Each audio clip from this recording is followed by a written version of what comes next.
آج ایک نئی ویڈیو کے ساتھ آپ کی خدمت میں پھر حاضر ہوں۔ امید ہے آپ سب خیر عافیت سے ہوں گے، اور چینل پر ویڈیوز آپ کو کیسی لگ رہی ہیں کامنٹ باکس میں اپنے کامنٹس ضرور دیا کریں، تاکہ میری بھی حوصلہ افزائی ہوتی رہے اور مجھے پتہ بھی چلتا رہے، میری اصلاح بھی ہوتی رہے کہ کہاں پر کمزوری ہے۔ اگر اسے مزید کچھ بہتر بنانے کی ضرورت ہے تو انشاءاللہ ضرور اس کے لیے کوشش کی جائے گی۔ ایک جنگل کی بستی میں ایک نیک شخص رہا کرتا تھا۔ اس شخص کے پاس ایک مرغا، ایک کتا اور ایک گدھا تھا۔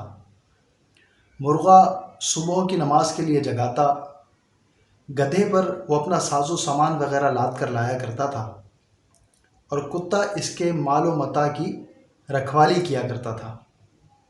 ایک دن ہوا یہ کہ مرغے کو کوئی جانور کھا گیا۔ اس پر باقی گھر والے سب بہت غمزدہ ہوئے، پریشان ہوئے، افسردہ ہوئے، لیکن اس نیک شخص کی زبان پر یہی جملہ تھا کہ اللہ پاک جو کرتا ہے بہتر کرتا ہے۔ کچھ دن بعد اس کے گدھے کو بھیڑیے نے چیر پھاڑ کے کھا لیا۔ اس پر باقی گھر والے سب بہت رنجیدہ ہوئے، افسوس کا اظہار کیا، لیکن اس نیک شخص کی زبان پر یہی جملہ تھا کہ اللہ پاک جو کرتا ہے بہتر کرتا ہے۔ پھر کچھ دن گزرے تو اس کا کتا مر گیا۔ اس پر باقی سب گھر والے بہت افسردہ ہوئے اور افسوس کا اظہار کیا، لیکن اس نیک شخص کی زبان پر یہی جملہ تھا کہ اللہ پاک جو کرتا ہے بہتر کرتا ہے۔ خیر، یوں وقت گزرتا رہا۔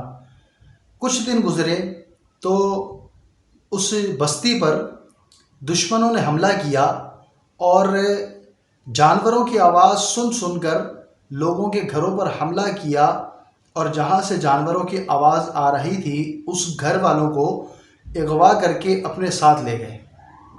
اب چونکہ اس نیک شخص کے تینوں جانور پہلے ہی مر چکے تھے تو ان کے گھر سے جانور کی آواز نہیں آئی۔ یوں یہ شخص اور اس کے گھر والے دشمنوں کے نقصان سے محفوظ رہے۔ اس بات پر اس نیک شخص کا ایمان مزید مضبوط ہو گیا کہ اللہ پاک جو کرتا ہے بہتر کرتا ہے۔ آج کا جو واقعہ ہے اس سے ہمیں یہی میسج ملتا ہے کہ اللہ پاک جو کرتا ہے بہتر کرتا ہے، اور حقیقت یہی ہے کہ رب کریم کی طرف سے جو بھی ہوتا ہے وہ بہتر ہی ہوتا ہے، اگرچہ وہ ہماری عقل میں نہیں آ رہی ہوتی بات، لیکن کیا کریں، عقل کو تنقید سے فرصت نہیں، عشق پر اعمال کی بنیاد رکھ۔ ہمارا جب یقین کامل اللہ پاک کی ذات پر ہوگا اور ہم اللہ پاک کی رضا پر راضی رہنے کا اپنا ذہن بنا لیں گے تو انشاءاللہ ہمارے ہر کام میں بہتری ہی بہتری ہوگی۔ یقیناً اللہ پاک جو کرتا ہے بہتر ہی کرتا ہے۔ امید ہے آج کی یہ ویڈیو آپ کو پسند آئی ہوگی۔ کل انشاءاللہ الکریم ایک نئی ویڈیو کے ساتھ آپ کی خدمت میں پھر حاضر ہوں گے۔ تب تک کے لیے فی امان اللہ۔ اگر چینل کو اب تک سبسکرائب نہیں کیا تو آپ سے گزارش ہے چینل کو سبسکرائب کر لیجئے، اور بیل آئیکن کے بٹن کو بھی پریس کر دیجئے تاکہ ہر نئی آنے والی ویڈیو کا نوٹیفیکیشن آپ کو ٹائم پر مل سکے۔ کل انشاءاللہ ایک نئی ویڈیو کے ساتھ آپ کی خدمت میں پھر حاضر ہوں گے۔ تب تک کے لیے فی امان اللہ، اپنی دعاؤں میں یاد رکھیے گا۔